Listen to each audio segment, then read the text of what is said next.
Good afternoon or good evening, everyone. It is Saturday, kind of late in the afternoon. Well, really evening. It's probably after 8 p.m. Eastern time right here. And it's still humid out here. I just wanted to do a quick video. Mrs. Dawg and I have been out and about, running around, and we've been gone most of the day. I just wanted to walk around the property a little bit, and you want to walk along with me. But this, I haven't kept up a whole lot with the news today, but it just feels to me, and what I was going to talk about is it just feels like the world, for the most part, is on edge. It's on a hair trigger. It's just very, a lot of anxiety out there, just very, very on edge. You can cut it with a knife, a lot of stress, a lot of angst, and there's so much going on. We have a lot of anticipation. It's kind of a weekend of anticipation and concern about what's going on overseas in multiple areas now. We have the anticipated strike that Iran may or may not carry out against Israel. We have parts of England that are practically out of control right now. We have protests and riots that have spread across England from what I'm reading. If you're over there, I know we have some listener or some viewers over there, so depending on where you live, if you're close to this stuff, do chime in the comments. Let us know what you're seeing, what you're hearing, and what you're experiencing. But I read where the protests are spreading, and I also read where, I forget what part, but where you had a lot of migrants that lived there were going after some of the anti-migrant protesters. So, and that was turning violent. So that doesn't sound good. And so there's so much going on. It's hard to keep up with it all. It really is. So we have situations in around the world that are on fire, really, pretty much. And it seems like, especially with the Middle East and Europe, and it's like I mentioned before, it's like a hair trigger. It's like it would only take a little, it's like the fuse is lit, and it wouldn't take much for it to just light up. So that's concerning for sure. And you know, what's the impact here? What's the impact for us, for you and me, our families? We don't know the extent of that. I know other than that, here, you know, in the United States or North America, even in England and much of the West, we have an inflation that is still out of control. I'll go into that a little bit more. Ms. Dawg and I experienced that firsthand today. But we have that going on too. But I just had to get out here for a little bit and kind of experience some quiet. The birds, we put up a birdhouse earlier today, if you can see that. Got this when we were in Tennessee. Got the shirt too. Tennessee. But anyway, put that up. I need to switch out that S hook for a little bit heavier one. We got a heavier one today, so that's a heavy. This birdhouse, you can see that, it's custom built, and it is heavy. It is substantial. It should hold up well outside. We had another one. We got another one too over here. I'll show you. I digress. Bear with me. I'll make my way over there without tripping. Here we go. Part of the garden here. A garden walk, so to speak. We got a little garden walk going. All right. Here's another one. Here's the other one if I can get to it. There we go.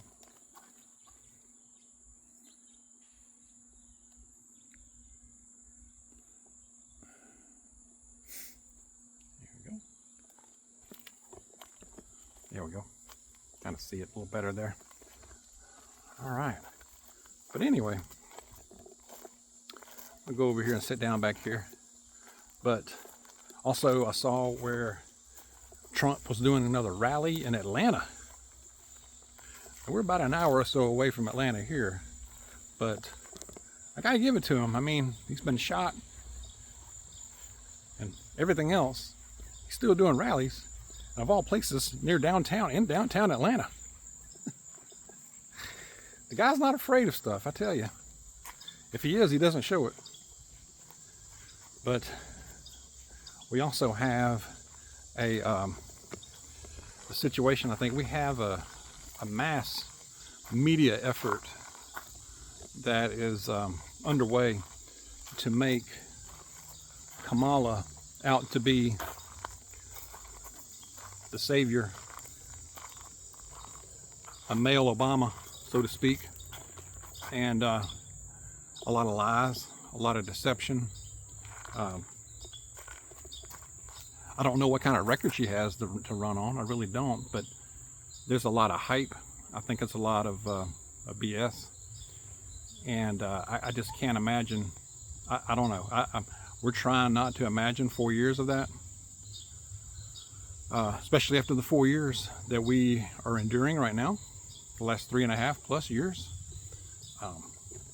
We're in August already, and we're getting down to cases, like I've said before, and it's concerning, very concerning. I think there is a massive psyops going on, a massive mind meld, if you will, by the mass media, and it's going to work. It's going to work to a large extent, because a lot of people, they fall under the spell, and they will believe what's thrown in front of them, and that is that she is the answer, and they're banking on that to energize their base and make that election close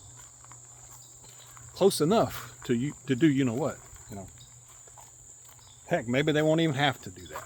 Maybe they won't even have to do a fix.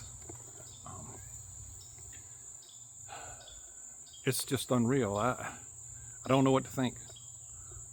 So I think we have a massive effort underway by the media. That bird doesn't like me being back here. And it's going to continue. It's going to really ramp up too. And I think part of that is going to be to demonize and label those of us who don't fall in line with all this hype and jump on that wagon. But not jumping on that wagon. I'm still on the train. I'm still on the T train, you know what I mean? So when faced with those two options, I'm going with Trump, all right? And that doesn't mean I love him. That doesn't mean that I'm a big fan, okay? That doesn't mean that. But when faced with those two options, it's a strategic move to vote for him, because I'm thinking about the next 4 years. Now, would he necessarily make it all better? I don't know. And if he does, it wouldn't be right away. However, the alternative is hard to think about. It's hard to think about. I mean, it really is. I mean, think about it. What's it going to look like? What's the nation? What's our lands going to look like in 4 more years, with a wide open border, with inflation that's still out of control, energy issues, war, rumors of war, WW3 possibly or worse, crime out of control? I mean, think about it. And then you have people that are just concerned with certain social justice or social issues that are willing to just forego all this other stuff, like the cost of food. Mrs. Dawg and I went to the stores. We went to 3 stores today. So we try to go to different stores to try to get better deals on certain things, right? Let's sit down. And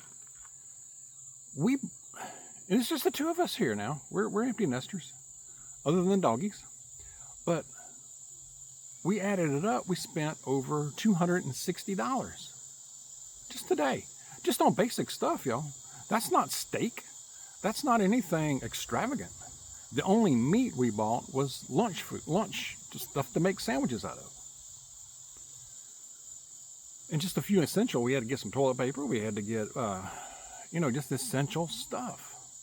Laundry detergent. and just food, the basics, your staples. $260, y'all.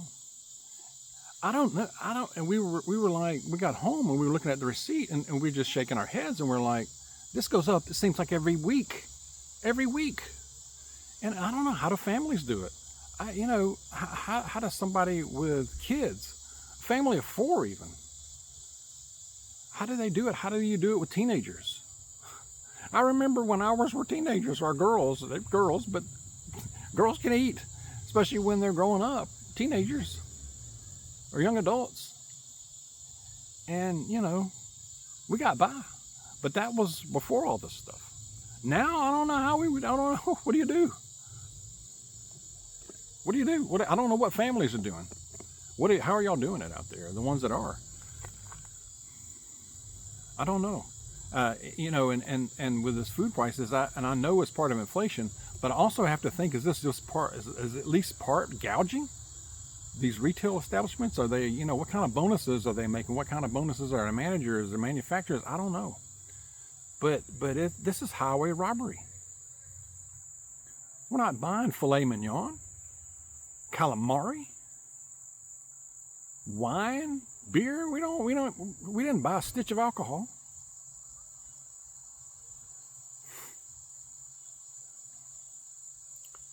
I think part of it's gouging too, taking advantage of the situation.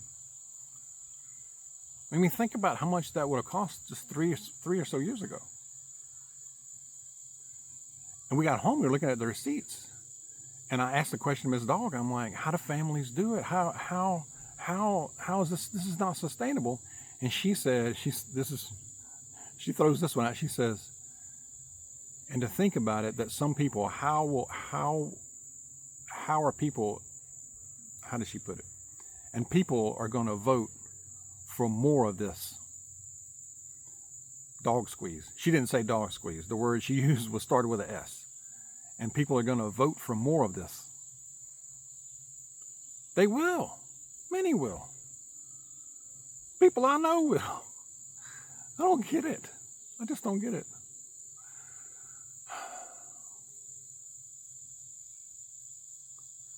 How are you guys doing? I mean, I know people ask, how are people doing life? I see little videos sometimes where people ask that question, and they're young people, they're young families. They're like, how are people affording life? We can't do this.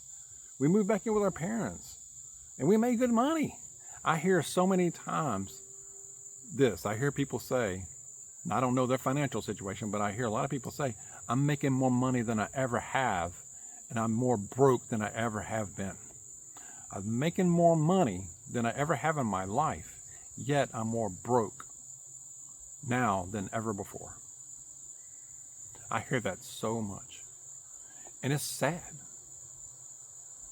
And you think that's just going to stop? If we don't have a change at the top? Can you fathom a continuation and acceleration of this, what we're seeing for the next 4 years, y'all? It's not sustainable. I saw where the national deficit, federal deficit, is now over $35 trillion, y'all. That's not sustainable. Something like half of every dollar you spend is going toward, or half of every dollar, 50 cents per dollar or whatever, is used to maintain the debt, the interest, pay the interest of the debt. That's crazy. That's crazy, y'all.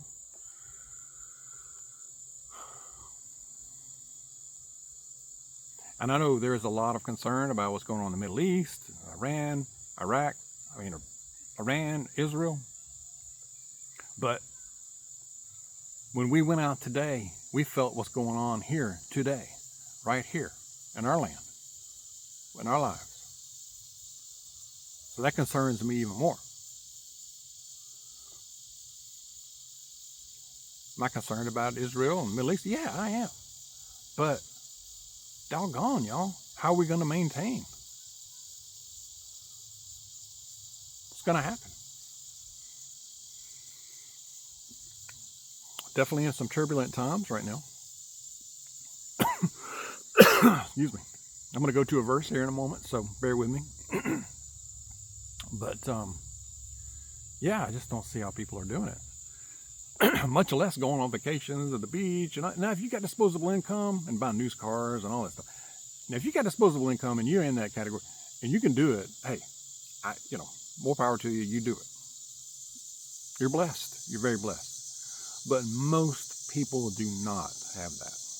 Most people are not in a position where they're making enough income, have enough wealth to where they can maintain this level of inflation that's striking us, just beating us to heck and back, and live extravagantly and just buy new cars, go to the beach, take 3-4 vacations a year. No. Most people cannot do that. A lot of people are doing it. I'm not sure how they're doing it, other than credit cards, maybe. I've heard people say if you take away the credit cards, credit card debt, that's kind of stuff where people can't spend money they don't have. We are definitely in a depression of sorts, and I believe that. I don't care what anybody says, I believe that. See where the stock market is doing some crashing, or at least it was yesterday and Friday. Could be an interesting next week. Could be an interesting next few days. Could be an interesting rest of the night here, y'all. But it's starting to get dark here, so I'm going to do a verse here in a moment. But continue with stockpiling, continue with your preps, as you can, as you are able to. What you can buy today is going to be cheaper when you buy it today. What you buy it for today, in most cases, than it will be in the next couple of weeks. So whatever we can do to get ahead of the curve, let's continue to do that. Let's keep our eyes and ears open. What's going on around us. I'm going to keep an eye on what's going on as well. Keep you guys updated as much as possible. All right, verse for today is Psalm chapter 20, verse 7 says, "Some trust in chariots and some in horses, but we trust in the name of the Lord our God." Amen. So many out there are into their idols, their devices, their electronic devices, their sports. Nothing wrong with sports, but a lot of people make idols out of it and just get so obsessed over it, or just items, vehicles, clothes, jewelry, you name it, people, celebrities. So many people make that their thing, and they trust in that alone, or a government. Or these idols, these people that they just look up to, people, humans, or just physical items. But our real trust needs to be in Him, the Lord our God, who is always faithful, always will be, always is. So let's continue. Let's remember that. Hope that's helpful. We'll keep an eye on things. And as news breaks, I'll try to get it to you as quickly as possible. Let's stay close to Jesus. Let's be careful. Let's be safe out there. God bless you. I'll see you soon.